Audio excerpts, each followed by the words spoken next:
Hey everybody, this is TJR. Recently I received a comment from a viewer.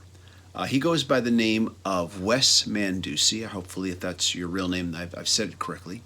And he writes, I'm interested to hear your thoughts on the new Alice in Chains' Rainier Fog album. Also the controversy over the supposedly fake Michael Jackson songs. And, well, first of all, I definitely would like to talk about the Alice in Chains album. Hopefully I will get a chance to. But as for this controversy, fake Michael Jackson songs, I have to be honest, I didn't even know there was one. And right now I feel really old and really out of it. After reading more about this, I have to kind of admit, this situation to a certain extent reminds me of the Beatles. And I'm going to explain why in just a little bit, but first, I feel like I need to give a little bit of history and a little bit of context. Now, first of all, there are three songs that are involved in this controversy and also lawsuit, as I'll talk about in a moment. They are Breaking News, Monster, and Keep Your Head Up.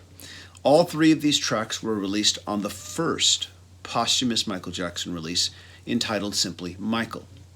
Now, accusations about these tracks began back in 2010 when the album was first released.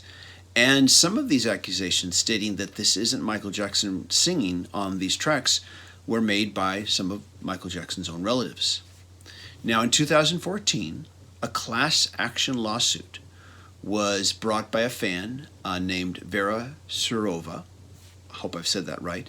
This lawsuit was made against, and this is quite a list here, Sony Music, John Branca, hopefully I've said that right, a co-executor of the estate, MJJ Productions, Edward, once again, hopefully I say this right, Casilla, and James Porte, the songwriters / producers of the songs in question, and their production companies. Now, earlier in the week, there was a court hearing to determine if Sony Music or the Jackson estate would be guilty of any wrongdoing if it was discovered that the vocals used on the tracks mentioned were done by someone other than Michael Jackson. In other words, they were trying to determine if any of this turns out to be true, would the Jackson estate, would Sony Music be responsible to pay reparations to consumers who bought the album for in any way misleading them, etc., etc., etc. Now, individuals who attended Tuesday's court hearing seized upon a statement made by an attorney for Jackson's estate in which he said something to the effect, even if the vocals weren't Jackson's. And these people who attended that took that as proof that they were indeed faked. The attorney, though, was speaking speculatively, and this was reported by Sony Music. The attorney was speaking speculatively, and this interpretation of a speculative statement spread like wildfire, and some news outlets did report it as that Sony admitted that these were fake. Now, first of all, I'll state that it's amazing how quickly even unintentionally fake news can spread before the truth has a chance to catch up to it. As is always the case when this happens, there are going to be a lot of people who will just continue to believe the falsehood even after the real truth is revealed. Now, as it turns out, Sony Music and the Jackson estate will not be held liable for any damages if it turns out that, in fact, an imposter did sing on some of these tracks. The producers, however, and their production teams that created these tracks have not been absolved and could be still held liable for damages if, and once again, it's proven that Michael Jackson did not actually sing on these tracks. So, as far as my take on all this and what I think really happened, I wouldn't be surprised if Sony knew. And in fact, I would say that not only did they know, but that they gave the producers of these tracks the go-ahead to use a sound-alike. But having said that, I don't believe that Sony, if they did give the go-ahead, and if what I'm saying is true, or turns out to be true, I don't believe they did it for any kind of maniacal or devious reasons. Let's mislead the public. Let's screw them over. Let's get them to believe that this is really Michael Jackson. Ha ha ha ha ha. Like that. If any of that is true, if it turns out to be true that they did give a go-ahead that they knew, I think the reasoning behind it would have been strictly practical. Let me start out by saying that no producer has anything to gain by hiring a Michael Jackson sound-alike and to try to sneak that past Sony Music. They have nothing to gain by that and everything to lose. They're just not going to do that. Now, remember how I said this reminded me of the Beatles? Okay. Remember back in 1995 when the 3 surviving Beatles released Free as a Bird. The surviving Beatles took a cassette tape demo of a song John Lennon recorded, and thanks to the miracles of digital audio technology, they were able to finish that demo that he recorded and release it to the world.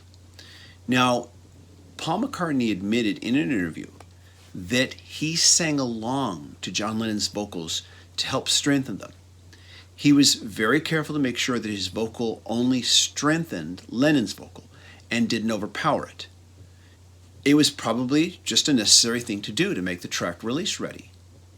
But the important thing is that McCartney admitted it. He made no attempt to cover this fact up. In fact, he brought it forward to the public without the public asking him, did this happen? I have a feeling that something very similar happened in the case with these Michael Jackson recordings. Chances are the respective producers of these tracks found themselves having to deal with incomplete or below subpar recordings. In other words, either high-quality audio vocal tracks with missing segments or incomplete lyrics, or low-quality scratch vocals that Michael Jackson probably recorded on an analog home recording machine, like a mini cassette recorder, or one of those memo recorders that he might have kept close by in case inspiration ever hit him and he wanted to record it before he forgot it. Now, faced with this problem, they turned to Sony, and it was suggested that perhaps a sound-alike could be used to help complete the tracks. Maybe the imposter would, just like McCartney did with Lennon, sing along with a real Michael Jackson scratch track that was probably recorded on cheap equipment in order to strengthen it. Or maybe he had to cover a line or two on a studio recording that Michael Jackson was working on before his passing, where he still didn't quite have the lyrics finished. And maybe he just sang la la la la la as a vocal marker until he could get the rest of it worked out. Only he passed away, and now he can never finish it. Unless, of course, the producer working on the posthumous release decides to finish it for him. When you're dealing with what are largely unfinished recordings, there are all kinds of practical reasons why you might need to use a sound-alike in order to see these recordings to completion. But again, the difference is that McCartney admitted to enhancing the Lennon vocal, and Sony, who I'm going to guess knew, didn't. And more than likely, the producers, Sony Music, and probably the estate, if they had knowledge, probably all just decided, yeah, let's just do that. But the reason why they didn't want to tell anybody is because they wanted to maintain the illusion, the legacy of Michael Jackson. They didn't want to in any way show any flaws or any imperfections in the King of Pop. Who knows? Maybe the producers auto-tuned the hell out of the impersonator and then auto-tuned the hell out of the Jackson vocals, the real ones, so that it became too difficult to know where the impersonator started and where the authentic vocal begins and ends. But I think that if what I'm saying turns out to be true, that they didn't really need to cover it up. They really didn't need to hide that. I think that they had just explained why. I don't think anyone would have minded. Beatles fans had no real problem with the fact that McCartney enhanced John Lennon's vocal by singing along to it. We were just glad to have the new track. And I think that Michael Jackson fans would feel the same way if this was the case. Again, this is all just speculation on my part. I could end up being totally dead wrong. Who knows? Maybe Sony Records just, rubbed their hands in evil Mr. Burns' fashion and said, excellent, we'll pull one over on the general public and we'll keep releasing fake Michael Jackson recordings to, make a buck. Who knows? But I just kind of doubt it. So what do you think? Have you heard these recordings? Do you think they're fakes? And let me know. Be sure to leave a comment.